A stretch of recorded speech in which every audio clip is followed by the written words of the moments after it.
ዱዓ እንዴት ነው ማድረግ ያለብን? ይህ መልእክት እናንተ ጋር ከደረሰ ዱዓው ተቀባይነት እንዲያገኝ ለምትፈልጉት ሰው ላኩለት። አብዛኞቻችን ዱዓ ማድረግ ስንፈልግ ዝም ብለን በቀጥታ እጃችንን አንስተን ወደ ጉዳያችን እንገባለን። ይህ መሆን የለበትም።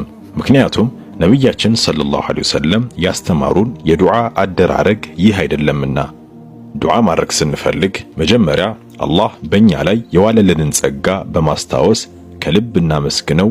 ከዛም የሱን ታላቅነትና ለጋሽነት መሐሪነት እያወሳን እናልቀው እናወድሰው። ከዛም በነብያችን ሰለላሁ ዐለይሂ ወሰለም ላይ ሰለዋት እናወርድና ወደ ጉዳያችን እንገባለን።